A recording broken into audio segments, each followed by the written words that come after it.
I'm Leah Lawrence. And I'm her husband, Mitch Lawrence. And you are listening to the Southern Spirits Podcast, where I regale my husband with Southern stories of the macabre, creepy, and strange. And I drink. So what are you drinking tonight, Mitchell? Our beer tonight is Moonlighter India Pale Ale. This is from Druid City Brewing Company in Tuscaloosa, Alabama. It's 7.3% alcohol by volume. And there's nothing on the cans, and this brewery does not have a website. And I think it might be related to this point here. In December of 2019, they were acquired by Straight to Ale in Huntsville. So now they are technically under the Straight to Ale umbrella, but they're still operating as Druid City, and they're being distributed by Straight to Ale. So the only thing on the cans is that little Alabama stamp that Straight to Ale has that says Southern Brewed, Southern Bred, or whatever it is. Let me just look at it. How about that? Proudly brewed and packaged by Straight to Ale in Huntsville, Alabama. Southern born, Southern brewed. That was it. So, there you go. That's all that's there. What I have to say is that it's a really well-made IPA. Wonderfully bitter and smooth, very easy to drink. This is a really good product, and I'm kind of sad that I didn't know about it until just now, because I would have been having these. They're really freaking good. Leah, you haven't tried it, right? No. You don't want to? No. Okay. Well, I give it a 9.5 out of 10, and that's all that matters, because Leah doesn't want to try it.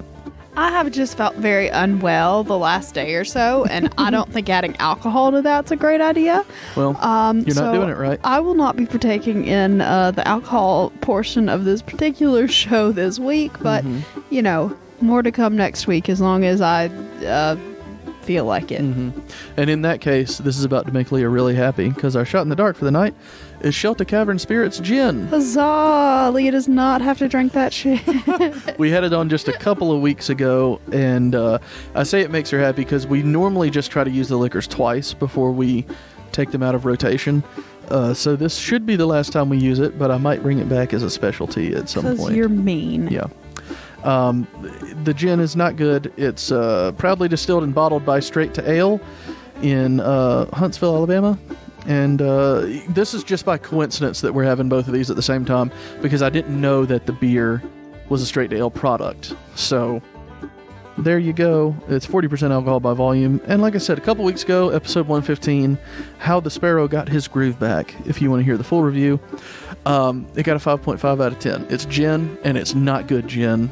It already loses like 3 points for being gin anyway. So, you know, it's just really not good. And Shelta Cavern makes nice stuff. Their vodka's really good. I enjoy that. But don't buy that. If you're a gin drinker, I'm sure you already have a brand of gin that is just fine. That ain't it. Yeah. It's not good, and I'm going to be taking both shots no matter what. And it's going to be an interesting night, to say the least. So that's it for the alcohols. Short and sweet this week, and 2 products from technically the same distributor. Huzzah. So there you go, Leah. What are we going to do now? Well, I guess we should go directly into our sassy Southern saying. Yay. Are you ready? I'm so ready. I love these. Well, the phrase for this week is, well, that just don't hold water. Yeah, that's, I mean, everybody knows this one. It's full of holes. Your argument sucks. It's, you have a straw man. You know, you can't, it's not accurate what you're saying. Exactly. There we go. Yeah. There we go. So use that in your Facebook discussments this week. Yeah.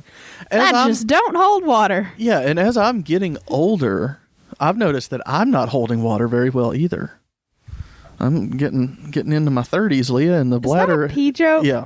It's a peeing my pants joke. I was confused. It's a getting old and dribbling joke. Ew.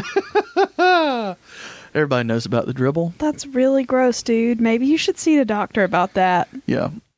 Probably. But you're kind of a doctor, right? No. Yeah. I have a fine arts degree. I don't know what you want from me. I want you to look at my pee hole and tell me what's wrong. It's asymmetrical is all I've got. I'm Jesus sorry. Christ, what does that mean? I'm trying to use art terms to describe. That's all I got, man. Let me see if we can get away with having the episode titled Asymmetrical Pee Hole. So fun fact, the name of the pee hole medically is the meatus. Yeah. So technically it would be asymmetrical meatus. Fuck yeah, that's way better. That'll pass the censors. Meatus is Meetus, right? Meatus, I believe. Oh, it's meatus. Oh, okay. So. I don't know. Let me I'll Google it while you're continuing.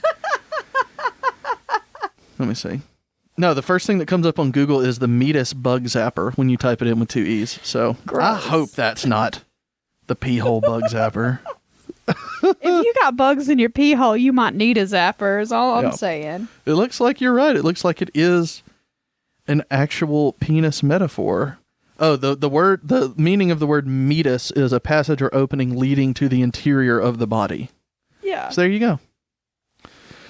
All right. Well, the more you learn. We are becoming an anatomy show. Sorry. Very quickly. I apologize, guys.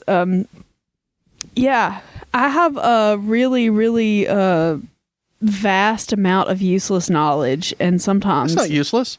Knowing what a pee hole is called is very useful, I would say. Okay. On the range of my useless information, that is slightly more useful, maybe? Yeah. I'm not going to beat around the bush here. I thought when you said it's asymmetrical, I was like, oh shit, do I have a problem? I mean, I've never looked at my pee hole, so I couldn't tell you if there's something wrong with it. You know, and when you said asymmetrical, I was like, is it supposed to be symmetrical? I'm not even going to get into this. No, I want to know if it's... Let me Google. Is a meatus supposed to be symmetrical? Please stop saying meatus. You said it. But I was just giving you the proper term for pee hole so it could get past the censors. Yeah, that's a good idea. All right, I'm going to read up on the symmetry or asymmetry, as it were, of the meatus. You go ahead with whatever we got going on. All right, well, let's just go into our very first story of the evening because... Oh, no, this is a fucking paper. This is a study by doctors. I'm not reading this. Never mind. We'll figure it out after we publish. We'll talk about it on the community chat. Everybody let me know if your pee holes are symmetrical so I can know if something's wrong with mine. Don't tell me about your pee holes, please. Someone's going to tell you about their pee hole. I really hope not. I know we have fans, but we don't need, fans. You can't say, tell me about your pee hole, and not have someone tell you about their pee hole. I can. I'm just saying. I'm really hoping that I can. Well, we've spent 5 minutes talking about meatuses. Meati? I don't know. I believe it's meati. Either way, let's talk. A group of them is called a plethora. Stop. A plethora of pee holes. Oh. New title. Yeah, I don't know if we can get away with that. Do you know that there, I have a dozen possible titles already. Gross. Anyway, so we are going to be talking about the Crash It Crush. Okay. Don't know what that means. All right. Crush where? Crush, Texas. Oh, okay. All right. Okay. So we are talking about a railroad incident in this particular one, but it was a planned railroad incident. So there was a rail company called the Missouri, Kansas, Texas Railroad, more commonly called Katy because Kansas, Texas, I don't know. Whatever. It was the MKT Railroad, and there was a man that was what's his first name? His last name is Crush. I have it written down. I guarantee. William George Crush. How convenient. Yep. He was the general passenger agent of the Missouri, Kansas, Texas Railroad Company, and he was in charge of making sure that they sold enough tickets, that they... he was the head dude for making sure that passengers showed up and were utilizing their rail system. Okay. You know, he was that guy. And by the way, this was in 1896. That's important. Okay. Just because, yields. It's not like an Amtrak or anything. It's like a steam engine kind of train. All right. So he decided specifically that they needed to have some kind of event that would get a lot more people traveling on their railway system, passenger trains. And so he thought, that they had some old locomotives hanging around because they had recently upgraded their steam engines. So they had 32 short ton, or no, excuse me, 32 ton. What? I'm going to try that again. 32 thons, y'all. 32 tons. No. They had 30-ton steam engines, and they replaced them with 60-ton steam engines because the brand new kind had started being mass-produced. So they had a bunch of these old 30-ton steam engines, and they didn't really have anything to do with them, and no one else really wanted them because everybody else was going for the 60-ton engines as well. So they just sort of accumulated a bunch of these old engines. So in 1896, William Crush was like, look, we could make a fuck ton of money if we go out to the middle of nowhere and we crash 2 of those fuckers and let people watch it. What? Yeah. Oh, this is awesome. Like the first ever, let's just throw shit together and have everybody go, ooh, Big Bang. Exactly. Yay. So the Katy Railroad was like, I mean, that sounds a little weird, but I mean, go for it. So they decided that they were going to have this big event and they were going to build a whole site, have a big fair around it.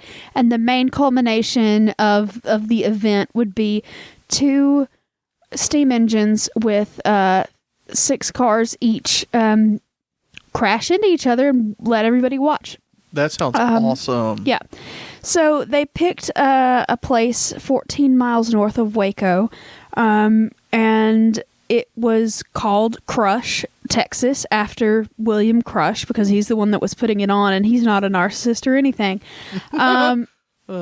And so, I mean, oftentimes, do people actually name them after themselves, or do other people come along later and be like, remember that guy? Let's call it this because of that guy. Yeah. I mean, that's usually how it happens, but this guy was in charge and was like, yeah, let's call it Crush. Okay. So, yeah, he was just an asshole. He was just a narcissistic douchebag, but it's fun. Whatever. He was a narcissistic douchebag with a plan. So he decided that they were going to have this big spectacle and they were going to have thousands of people show up to this thing and they were going to promote it all over everywhere and they're going to get a ton of money for it. So they decided that they weren't going to charge tickets to the event. So like the event itself would be free of charge.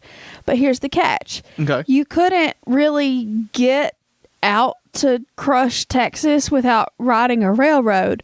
And the only railroad in town was theirs. Mm-hmm. So their whole thing was to get there, you had to pay a $2 ticket, and they had a special going, and that was a cheaper rate than most of their passenger fare. And so for $2, you could catch one of these trains to Crush for that day. And it was, $2 from anywhere in Texas. So it was a pretty good deal. That is a good deal. Yeah, and it was a round-trip ticket, so... Yeah, it was the 1890s, and Texas is huge, so you would have had to leave like 2 days before. Very true. On your $2 ticket if you were in a far place. Yes. Go ahead, please. So Shot in the Dark... Oh, okay. Hold on. Adjusting for inflation, how much is $2 in 1896 worth in today money? Let me just Google it real quick. Is it A, $61, B, $71, or C, $81? Oh, I'm not actually going to Google it and cheat. I just like the idea of it being 61. That sounds right to me. So I'm going to say $61. You're correct. Yay, I got it. Yay. All right, let me take your fucking shot of gin. Thank you. Good luck. Yeah, this is what you get, Leah. Good luck seeing my meatus again. Owned you. Now you're sad. That's really gross. Yeah, well. You honestly had me worried when you said it was asymmetrical. I just don't know how to feel about it. I was trying to give you an art term, but I didn't want it to be impressionistic. You could have said pointillist, and then I would have been really worried. Surreal? Oh, perfect. Where were you? It could have been so much better than asymmetrical. I was thinking abstract, but it didn't work out. I'm sorry. Abstract would have been nice, interesting. Yeah. Mm-hmm. But then we would have been talking about what a normal pee hole would look like. And then I don't even know where to go from there. I'm going to take this shot and stop talking. Yeah, just take the shot. So you go ahead. All right. So they decided to set this whole thing up. Lots of people were super excited for it. So they drilled 2 water wells out there so they could set up a whole... Are you okay? No. Okay. Oh, God. So they set up a whole area that had like lemonade stands and food concession stands, and they had huge carnival games and medicine shows and cigar vendors and speakers and side shows. What's a medicine show? So like when people used to go out in wagons and have the like old timey snake oil salesman. Oh yeah, that's exactly what I was about to ask. Like a snake oil, like look at this guy, like in Red Dead Redemption. Yes. Which you wouldn't know what I'm talking about, but there's a mission. Baby, I've seen the whole damn game because you wouldn't stop playing it. Where you're with a snake oil salesman and you're a sharpshooter. So he tells you drink this nasty bullshit. And then, start shooting things and show people how good it works. And therefore, he sells everything. And you help him. Yeah. Anyway, so one of those, they had, like I said, a bunch of shit set up that sounds like a ton of fun. And then they also built a separate 4-mile segment of track. And it was especially for, the trains to crash on. So in case of a runaway train, it couldn't get onto the main line or anything. It was just a completely separate 4-mile section of track that they built. And it was built in sort of a bowl-shaped valley. So the trains would start sort of on the incline of these hills and meet in the middle down like that. And they used... in the middle. You want to sing that song with me? No. I start chugging your way. Yeah, I was just about to say chugging. Oh, you start chugging mine. We'll meet in the middle. Go boom, ow my eye. Oh, too soon. Why? I'll tell you why in a minute. Oh no, something happened. Oh no. I should really learn about these stories before we talk about them. Too soon. Anyway. Oh no. So 1890, first of all. So on the day before the exhibition, they did a speed test of the engine to make sure that they would know exactly where the point of collision was going to be. And the engineers all the way, they had involved safety people and engineers and stuff just to make sure that they were, the grandstand was set up a safe distance away, that they would, everything would go off without a hitch. Now, the thing is that they were crashing 2 steam engines. Yeah. And steam engines have steam boilers on them. Oh, no. And steam boilers are it's like a giant pressure cooker. Yeah. And that's, what runs the train. And so they have to be very large and they're under a hell of a lot of pressure. And these particular trains were designed in a way that they were unlikely to explode. They had been designed specifically to resist ruptures in the event of a crash because a ruptured pressure cooker that's that big results in shrapnel and death for lots of people. Yeah, big old boom. Yeah, big problem. Yeah. Like just shooting giant knives in all directions. It's a problem.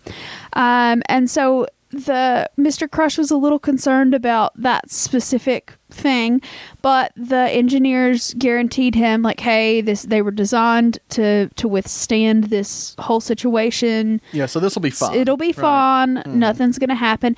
And this was not the first one of these crashes. Other railroads had done smaller versions of the same thing. Aww. Everybody loved them. It was a big thing. And this was not the last one either. This used to be a thing. And so they were like, yeah, sure, it's going to go great. It's happened other places, no problem. And to be even more safe, there were 6 cars behind each engine, so 12 in total. And those cars had these couplers that, if you've ever seen a train, you've seen them. Yeah. And those sort of were unreliable in a crash, and it can send the cars, flipping over. So they were like, we're going to be even super duper safe. We're going to chain them together. Did what they could to just make sure that this that doesn't crash, sound safe to me. Was like a controlled situation. And they insisted on making sure that the public was at least 200 yards away, which sounds a bit close to me, but whatever. Yeah, it does. But they, on the day of the event, there was a crowd. Mm-hmm. There was a very large crowd. Well, I'd hope so. They gave away tickets to the entire state of Texas. They expected that they would have about 20,000 people show up. Oh, that was a thing, wasn't it? Damn. They had 40,000 people show They set up. It was like an arena thing. Yeah, there were 40,000 people showed up, and the second biggest city in Texas didn't even have 40,000 people in it at the time. So this was a big ass fucking event. I mean, it was an event. It is an event. And so the crowd was so big and so much bigger than they expected that a lot of the crowd kept pushing further and further towards the crash site. Oh, God.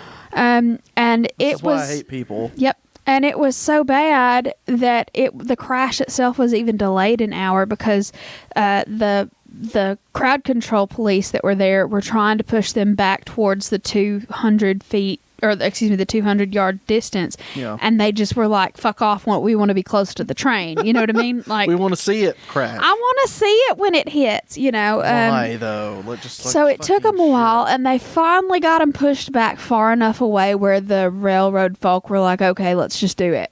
Mm-hmm. So around 5 o'clock that afternoon, there were 2 trains, obviously, pulling 6 cars apiece. They were loaded down with railroad ties.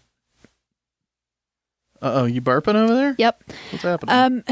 You didn't even have any gin. I was going to say, I think I have just like it's residual gin. Exactly. Residual gin face. Like phantom gin pain. I don't know. Like when someone's pregnant and then... It was the latest Metal Gear Solid game, Phantom Gin Pain. No, it's like when someone's pregnant and their partner feels like similar pain Morning or gets sickness. nauseous too. It's like that, only with gin and you. Oh. That was weird. Yeah. Sorry. I didn't care for that at all. Nope. Sorry. I think you're having Jen's baby is all I'm saying. Who is Jen? And I don't remember it, so some kind of assault happened here. Anyway, so they decided that, so they pulled the trains to meet nose to nose in the center of the thing so they could take these photographs. And you can still search these photographs. They're all online. I don't want to. Yeah. So they were photographed in the middle, and then they start chugging backwards, and they get back to their starting points on either side of this bowl-shaped valley. So then Mr. Crush, riding this big old white stallion, comes in. Really? Yep, 100%. Rides, just charges across and signals the start of the thing. Yeah. So he's like, ladies and gentlemen, the crash at Crush. Let's do this, you know? Did he intro it as the crash at Crush? I can't even say it.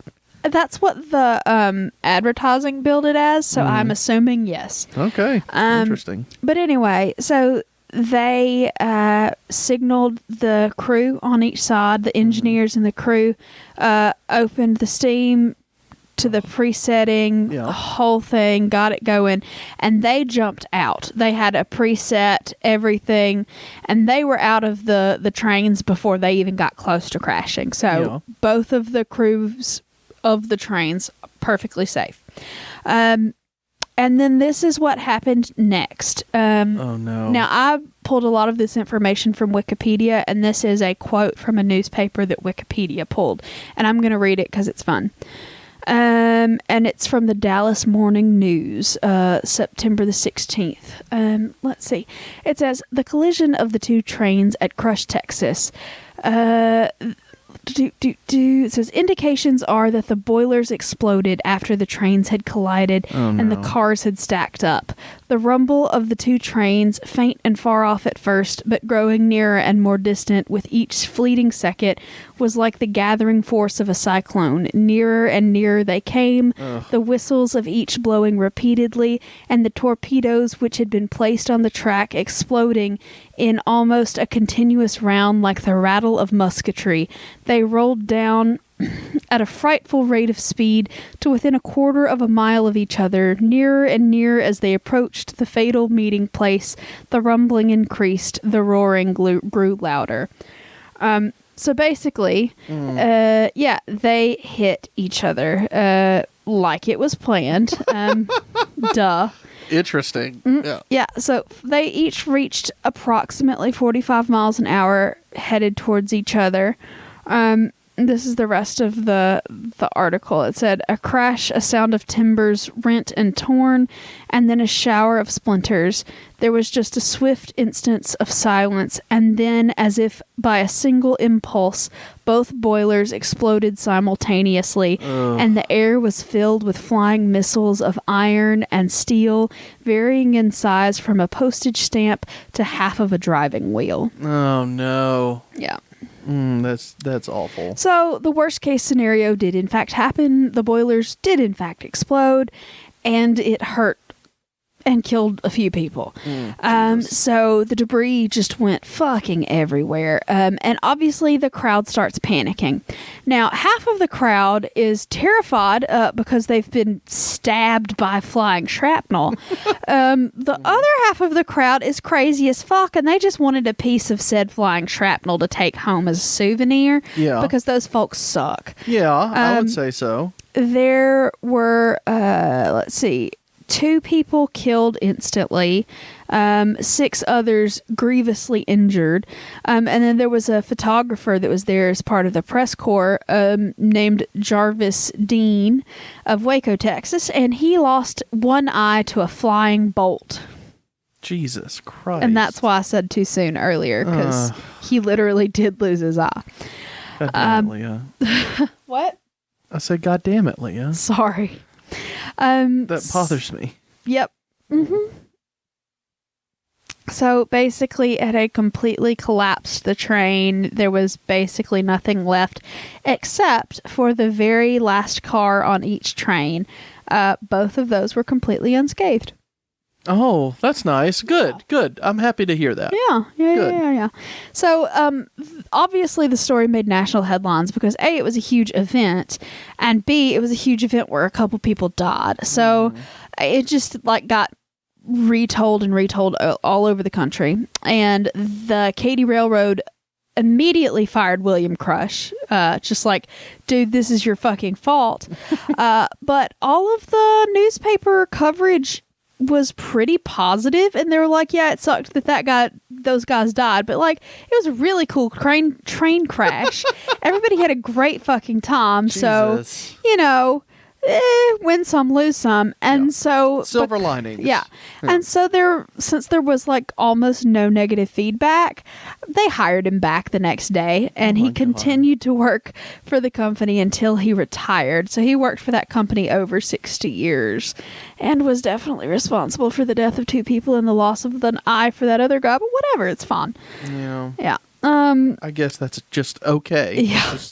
So okay with it. The railroad settled the lawsuits from the victim's family with lots of money and lifetime railroad passes. Oh, that's nice. Which at the time was a pretty good prize, but not for killing someone. Just saying. No, just and then the injured photographer received $10,000 in damages because at that time's money. Yes. Holy shit! Yeah, he got a lot of money for losing that eye. I mean, awesome, but also, can I just have my eye? Exactly. And he was a photographer, so kind of difficult to continue photographying if you've only got the one eye, but whatever. Which, I mean, I'm not saying that you can't, but depth of field and focus is a little bit more challenging when you've only got the one eye. But anyway, so like I said, it was a tragedy, but also a big old fucking event. So yeah, that's the story of the crash at Crush. And just as a bonus fun fact, Scott Joplin, the ragtime composer, wrote a composition on the piano called the Great Crush Collision March to commemorate the crash and the tragedy there. And it was released about a month after that whole thing happened. That doesn't sound like something I want to hear. I don't know. According to Wikipedia, it said the piece was notable because it included instructions in the score for how to replicate the sound of the train's collision through playing techniques. Okay. All right. Fucking weirdo. Cool. Yeah. Well, that's enough this week, Yeah. Leah. Sorry. I didn't like that at all. I'm sorry. Thank you for apologizing. Well, let's just go into the second one so that we can get that one off of our brains. Well, the next one's way worse, so are you sure? I doubt it's way worse. I don't like people losing things. Limbs and the like, you know. Whew, then you're not going to like this next one. Oh, well, perfect. We're going to Birmingham, Alabama, Yay. and we are going to be talking about the Hawes family murders. Oh, yay. Family murders. Those are the best kind. Oh, bless. All right. So, this one is rough, and I'm just going to put it out there. If you are, just trigger warning, if you're uncomfortable, well, obviously everybody's uncomfortable with the death of children, but if it is a specifically difficult topic for you, click away. We're good. Bye, y'all. I know I've asked this before, but can I leave? I mean, you're more than welcome to. I'll just can you just send tell a dog to get you if you come back. But no, for real though. Our dogs are not trained that well. Multiple mentions of child death. So if that is a trigger for you, please stop listening now. We'll see y'all next time. All right, everybody's gone. Don't name the episode Child Death. Yeah, don't. That's a bad choice. All right, well, okay, let's continue and go for it. So we are going to be talking about a man named Richard Hawes, and he was married to a woman named Emma, and they got married when Emma was like 18, and they married in Atlanta, and they didn't have the best marriage in the world. He worked for the Georgia Pacific Railroad, and he was gone all the time, and he was known for not being the most faithful person in the whole wide world, and she was known for drinking because he was not the most faithful person in the whole wide world. Okay. So they had a rough go at it for a while. They did have 3 kids. They had a little boy and 2 older daughters, and they moved around a lot because he worked for the railroad, and it happens. So they moved from Atlanta, Georgia to Montgomery, Alabama. And then after they moved to Montgomery, they ended up in Birmingham. So when he was living in Birmingham, he ran trains between Birmingham and Columbus, Mississippi. And Emma's alcoholism did not stop. Okay.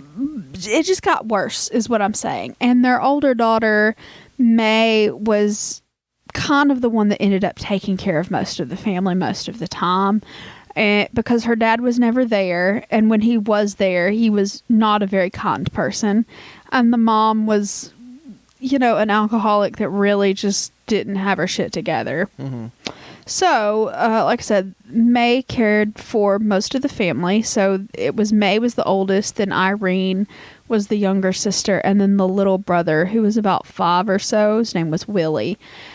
And then they also had a housekeeper, and her name was Fanny Bryant. And she, I don't like that word, so I'm just going to say she was a woman of mixed race. Were you about to say the M word? Yeah, I hate that word, but that's the way it's described in all of the historical literature that I found about this particular case. But I don't like it. It makes me uncomfortable. And so I'm going to say a woman of mixed race. Okay. I'm proud of you.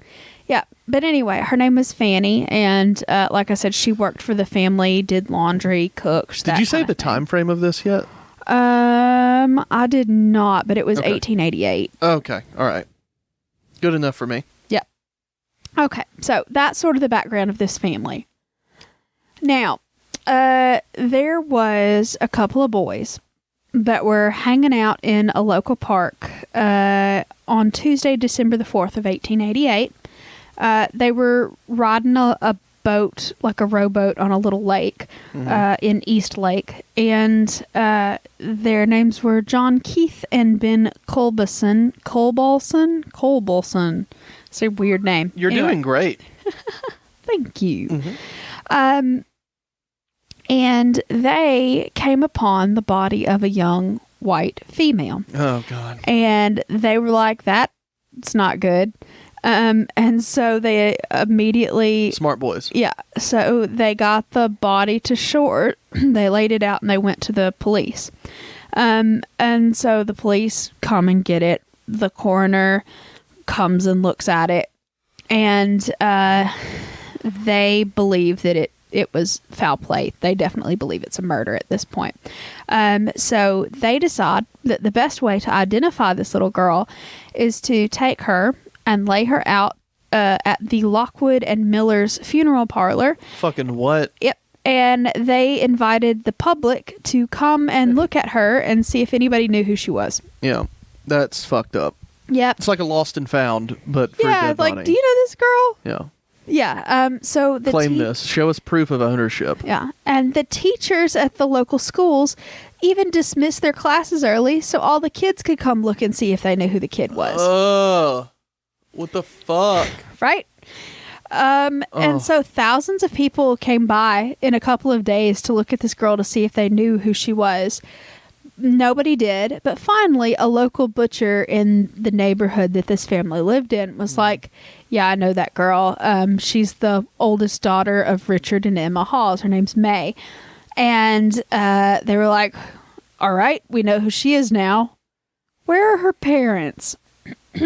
So, during the coroner's inquest, they had a few conflicting reports as to what was going on with the family specifically. So, most people thought that Richard and Emma were married, that was their daughter, and like that's all they knew. A couple of the other people that knew Richard were like, well, Richard divorced her and he left for Columbus, Mississippi, like a couple of days ago to like get remarried.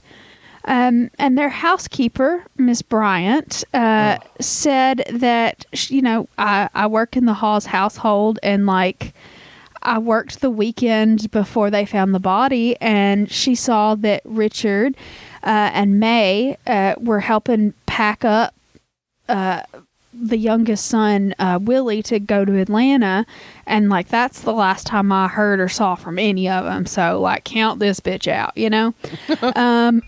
And so after the inquest finished, they sent some telegrams and tried to figure some stuff out, and eventually they get news that Mr. Halls, Richard, had gone and gotten married to another lady in Mississippi that day. Her name was Mays Story. Same day? Yep. Okay. Her name was Mays Story, and they, had just gotten hitched in Columbus, and they were on a train from Columbus to Atlanta to go on their honeymoon, I guess. I'm not sure. But the train made a stop in Birmingham because, it was from Columbus to Birmingham to Atlanta. I was going to say, that is not the right direction. That's a weird direction. It's just the way their particular railroad ran. Yeah, I mean, I get it, but like when we went to Mexico, we flew from Birmingham to Charlotte, North Carolina, then from Charlotte to Mexico. Yeah. Which was fucked up too, but what are you going to do? What are you going to do? Not pay $500 extra a piece to go directly, but whatever. There you go. That's what I'm going to do. Mm-hmm. But anyway, so they, where you fucked me up. Oh. Train stop in Birmingham. All right. So they end up stopping this train in Birmingham, and the police officers boarded the train because they knew he was on it, and they arrested him for murder. I just love when you say that. It makes me so happy. So you're so quirky. Oh, thanks. Oh, you're so sweet. And according to a newspaper that was published there at the time, Hawes, quote, asked no questions as to which of his children he was accused of having murdered, nor did he express any desire to see the remains. About all he said on the way to the jail was that he was innocent. So once he was at the jail, said that I'm innocent, I didn't do anything, and he wrote some letters to his new wife saying, Yeah, I'm sorry for telling you that I was a widower and not mentioning that I have like a daughter. The new wife didn't know any of this? The new wife had no idea of any of this. He claimed that he had been widowed, that he had a young male son in Atlanta that was being cared for by relatives, and they were going to go to Atlanta to pick the boy up, but he didn't mention having 2 daughters and a wife. So, yeah, there you go. That's kind of fucked up. Right? And so he claimed to the police that he and Emma had gotten a divorce, just straight out got a divorce. Sorry about it. Divorce. But there were no records ever found at all that they had either been divorced or were going through the process or anything. There were no lawyers involved. There was no documentation. As far as anybody knew, they were still very much married, making him a bigamist because that's how that works. Hey. So, excuse me. Mr. Hall said that he had seen May, the girl that died, 3 days before her body was discovered. That's all he's got, and that he thinks that the housekeeper Fanny, of course, or the housekeeper's boyfriend Albert Patterson were behind the deaths. It was their fault because Emma had some money in the household somewhere, and that he believes that she or her boyfriend killed him for the money, and just like, that's what happened, okay, let me go. And so that didn't really hold up, but it cast enough suspicion on the other 2 that they were also arrested, because of course they were. So, well, yeah, I mean, they were the non-white people, right? Yeah, they had to be arrested. Exactly. It's just how it was. Always. So the new wife's story was that she had no idea that he was married to anybody else or divorced or anything. He had only told her about the one male kid, and she literally and legitimately had no idea that he was that person. And so he wrote a letter to her saying, basically, I'm sorry I never mentioned that I had a daughter, and didn't even go on to mention that he had yet another daughter. Wow. There you go. But he just didn't want to trouble his new bride with his daughters. I agree. Right? I agree. The more women, the little boy problems. was fine, but the other girls, just fuck them. Mo ladies, mo problems. That's what I always say, Leah. I guess. And he said that, the little boy was in Atlanta with his brother and all that stuff, and it was fine. So the Birmingham police at this point are like, this guy has clearly killed the other 2 women. Like, the wife and the other daughter are out there somewhere. We need to fucking find them.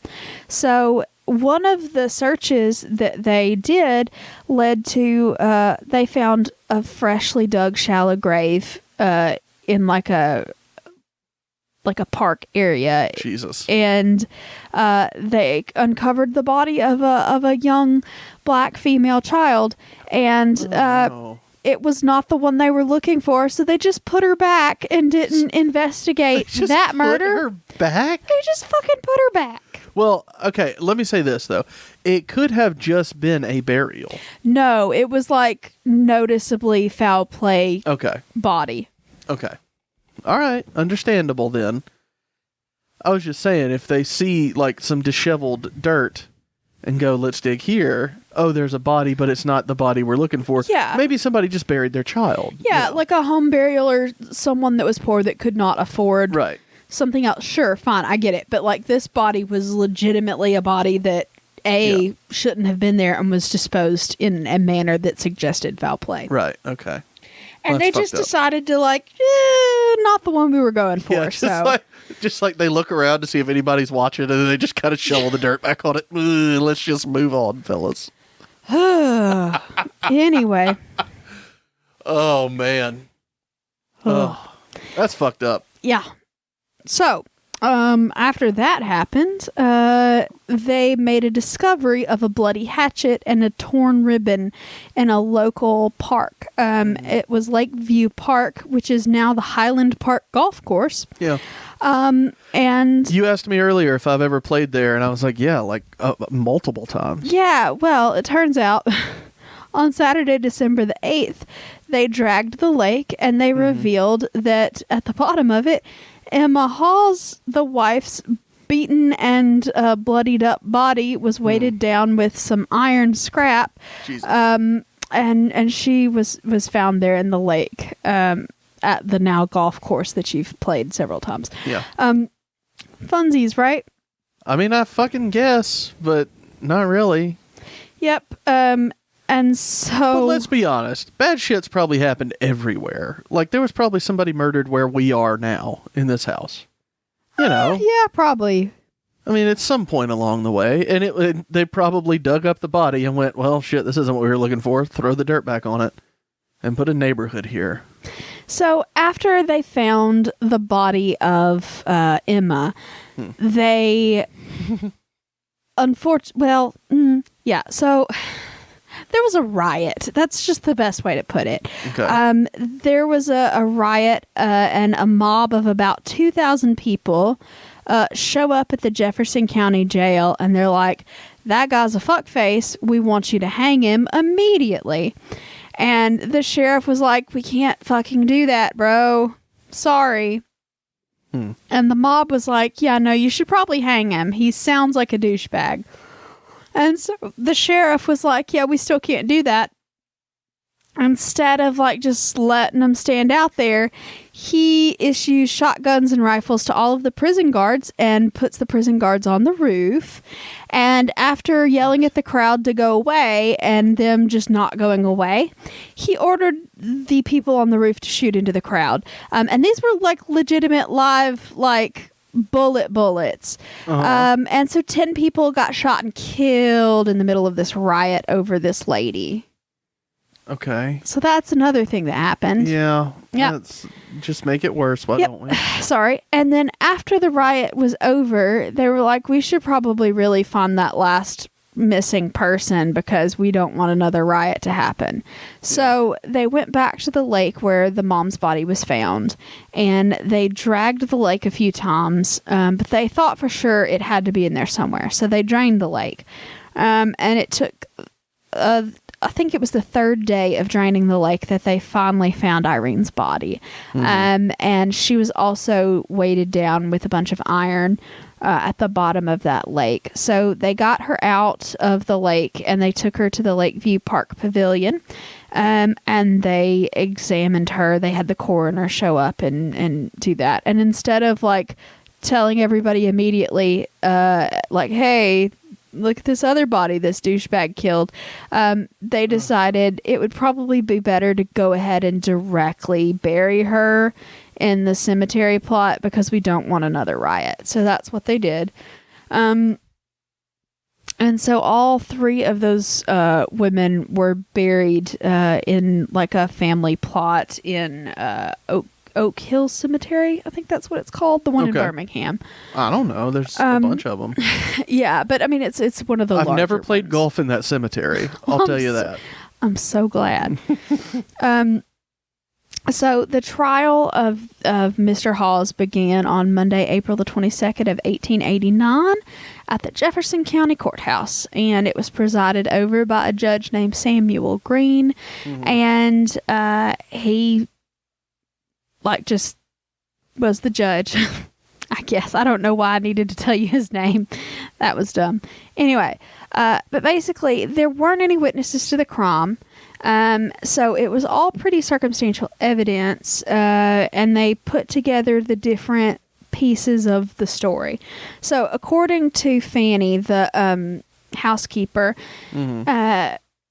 she said that May had been staying with her, the housekeeper, at her boarding house on the night of December the 3rd of 1888. And eyewitnesses say that Richard and May had gotten onto a rail. I think it was not It wasn't like a long distance thing. I think it was more of like a rail car kind of situation. Okay. Anyway, but on December the 3rd, around 7 or 8 o'clock, and they got off at the East Lake stop, which is where her body was found. And they said that a man that looked a lot like Richard, or was Richard himself, was found getting back onto the train for a return trip less than an hour after he had been seen with a young girl. Just less than an hour after he had gotten off. So he got off on the stop, did something in an hour, and got right back on. Okay. Which is suspicious. What do you think he did in that hour, Leah? Killed that little girl. That's what I'm thinking. Yeah. So then he left town the next morning to go to Columbus, Mississippi to marry that other lady. And they said, the prosecutor said that his motive in murdering the girl was basically to kill the last witness, because they believe that the mother and the younger sister had been murdered first. So the prosecution, basically, their story was he murdered his entire family because he just wanted to marry this other lady. Yeah. Which is, unfortunately, a pretty standard motive in a lot of family annihilator cases. Yeah. We've talked about this before. Like, just divorce me. I understand it was 1880, but, like, you do not have to kill the person. You can just move on. Yeah. Just like, and I mean, no matter the situation, you don't have to kill them. You can just go away and fuck someone else. The internet was not really a thing at all. So you could just like move to a couple counties over and no one fucking knows you there. And you could just like not even have to deal with it. Right. I don't understand. It doesn't make sense. Not at all. But what the fuck ever. But, so Mr. Hall's defense was basically his own testimony saying that he didn't do it, because that's all he had to say that he didn't do it. Yeah. He said that the eyewitnesses were lying, or they were, their memories were poor. Mm-hmm. He said that he did go to East Lake with May, but it was several days earlier and they were just shopping. He wasn't killing anybody. And he claimed that he came back home with May and he left the city, that same night again to put his son Willie on the train to Atlanta. And he said that after he got back from putting Willie on that train, that he had shopped a little bit in town and came back home, and he found the door to his house just open and his wife and his daughters were gone. And he was like, well, I guess they took the train to go see some friends, so I guess I'm gonna leave now, bye. Yeah, that makes sense. That was his whole story. I believe was just him. Like, yeah, they were just gone, and I didn't really care that much because I was going to go marry this other lady. So, like, I didn't do it. It was fun. Yeah, I believe him. Yeah. So the jury, who was made up of a bunch of white guys. Yeah. How it should be, I believe. The jury was composed, like according to this article, it says composed entirely of middle to upper class white males aged 28 to 47. Yeah. This is so upsetting. Right.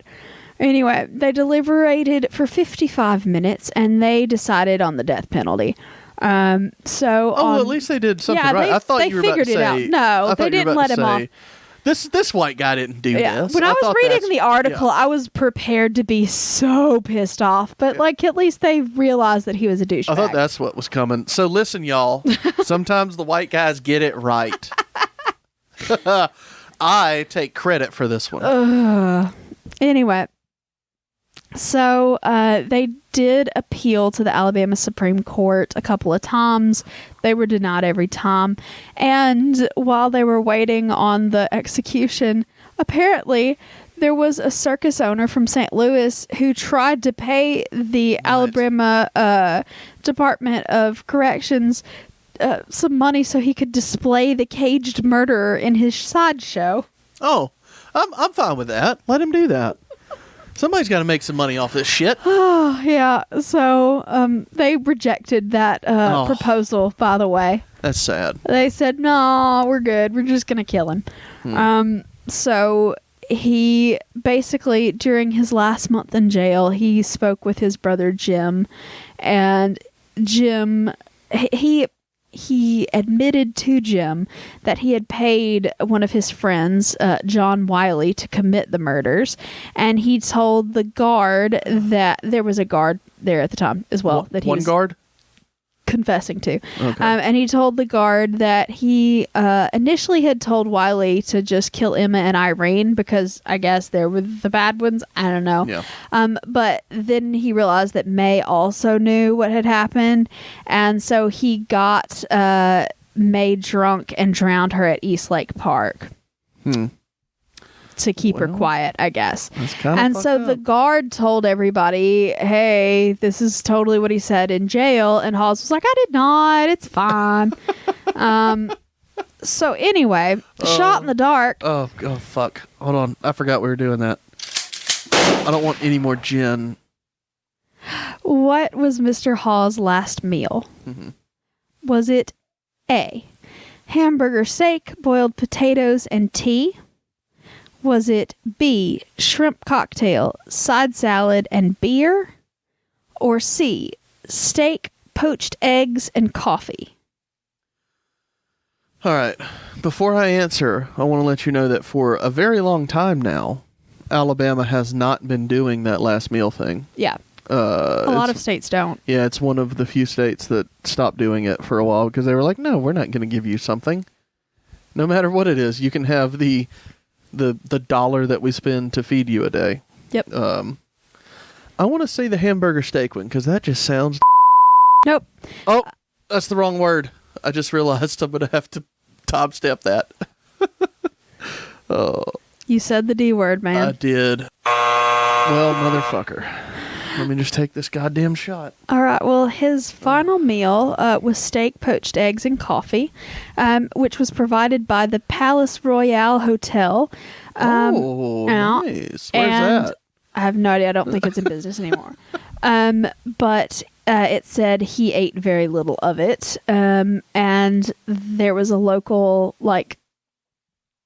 store guy, merchant, I guess. The store guy. A store guy. And he donated a black suit, a white shirt, a necktie, a collar, and patent leather slippers so he could get hung in. So bad. Yeah. Oh. Did you say so that he could be hung in? Yep. Oh, my God. So he was executed by Sheriff Smith on February the 28th of 1890. And weird fact, the gallows platform was constructed specifically for that execution by a man named J.A. Griffith, who was also on the fucking jury that convicted him. Oh. How was that even okay? Yeah, the 1800s didn't have this whole conflict of interest thing. So fucking weird. Anyway. Because that guy's on the jury like, ooh, I can't wait to use my new gallows. I'm going to convict this guy just so I can try out my new design. What a Everybody's going to be coming for what was his name? Richard Halls. Everybody's going to be coming for the Halls gallows after this one. Yeah. I can't wait. It was all a marketing ploy. He killed the family, and he set up this whole thing. I don't think so. And the man who built its name was J.A. Griffith. The Halls man's the one that got executed on it. Oh, Griffith. Anyway. Everybody's going to be coming for the Griffith gallows. Yeah. There we go. Fixed it. Now it makes better sense. Yeah. So after there was a prayer said by the chaplain there at the jail, the sheriff counted 1, 2, 3 and pulled the lever, and that's all she wrote. So the Griffith gallows worked. Yeah, it did work. Good. So he was buried, the Halls man was buried by his brother in Oakland Cemetery in Atlanta. And so that's what happened. But here, let's tag on one more racist thing to this story. Yay! Because why not? It's Birmingham. Let's continue. Yeah. So remember that mixed race woman I do. that we've been talking about through this story? Uh-huh. Her name is Fanny Bryant. Her boyfriend's name was Albert Patterson. Well, they were also convicted and sentenced to death for their role in aiding Halls in this whole situation. How did they aid him, though? What'd they say they did? They fucking didn't. No. That it was all a whole bunch of fucked up, trumped up, ridiculous, just because they had the misfortune of working with the family and being the boyfriend of someone who worked for the family. Right.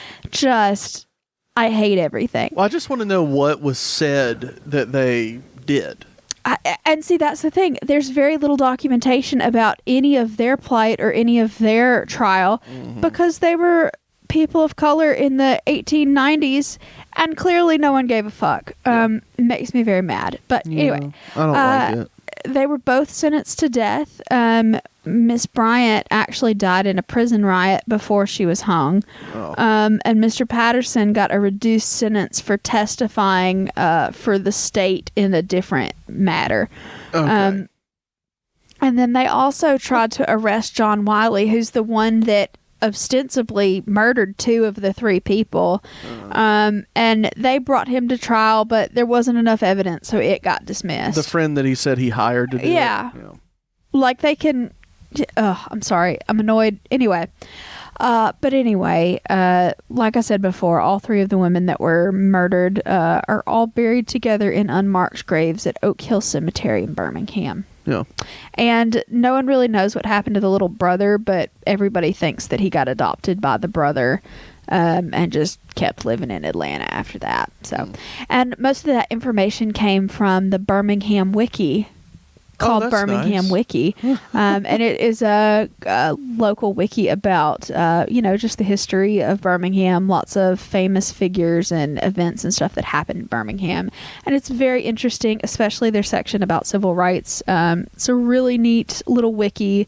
Highly recommended if you're interested in that kind of local history. Yeah. Well, it's kind of fucked up, that whole story. Yep.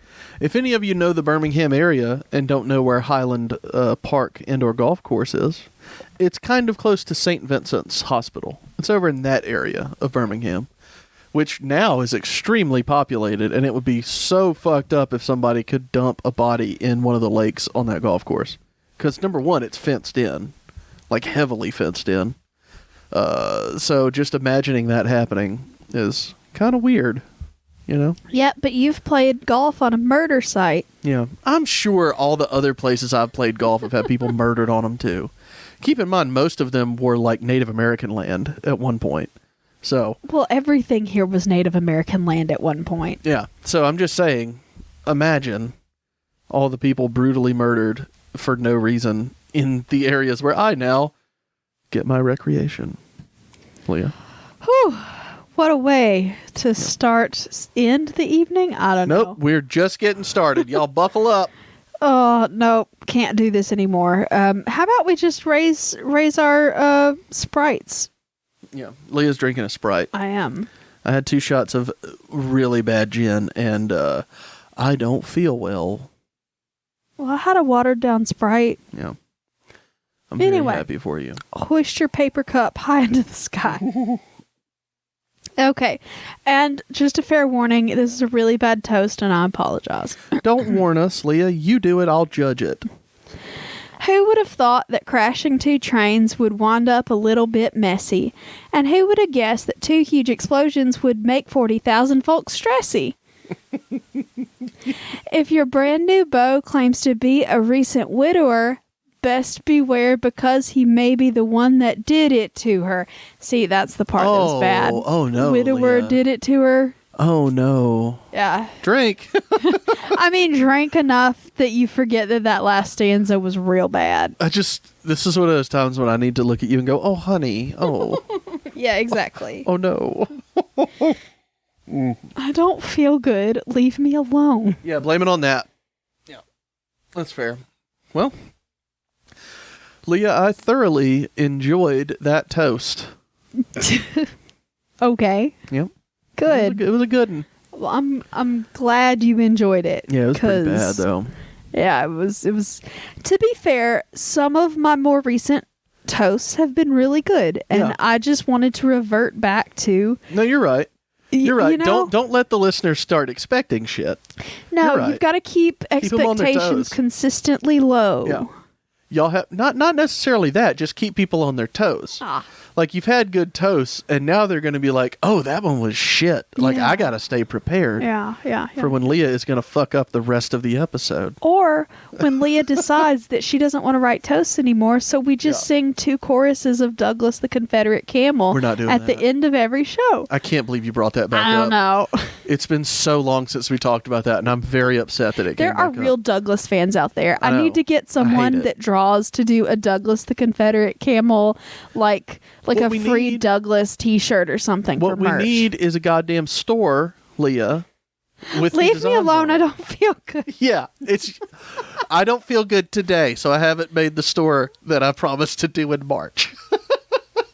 To be fair, there was a pandemic, okay? To be fair, we have both been saying we'll get a store going for about 2 years.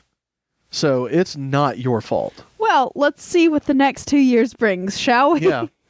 We'll have a store by 2026. No promises. Well, you're right. That is kind of close. Like, I don't know that we'll have time to get it done. You're right. I don't know, y'all. We'll have a store eventually, but we do need a fucking Douglas shirt because I want one more than anything. Yeah. You know, I mean, I do have a Nick Cage ghost mug now, which I don't know if she still listens, but that artist did for us so long ago. Mm-hmm. Was her name Brett Manning? Isn't that right? Yes, she's fantastic. Go follow her on Instagram. She's just got the coolest, creepiest, just such an aesthetic. And about a year and a half ago when we said, hey, we're going to get a store up, she said, you can have that design. And we said, cool. And then we never got a store, never used it. But I have a mug with a Nick Cage ghost on it, and Janine has a mug because she won the Monster Madness. The Monster Madness gift pack. Yeah, so we sent her one. So we do have that design. We just got to fucking put it out there so people will give us all the money. That and your album, that needs to be done, and the Douglas shirts. That's what we need. Oh, God, y'all.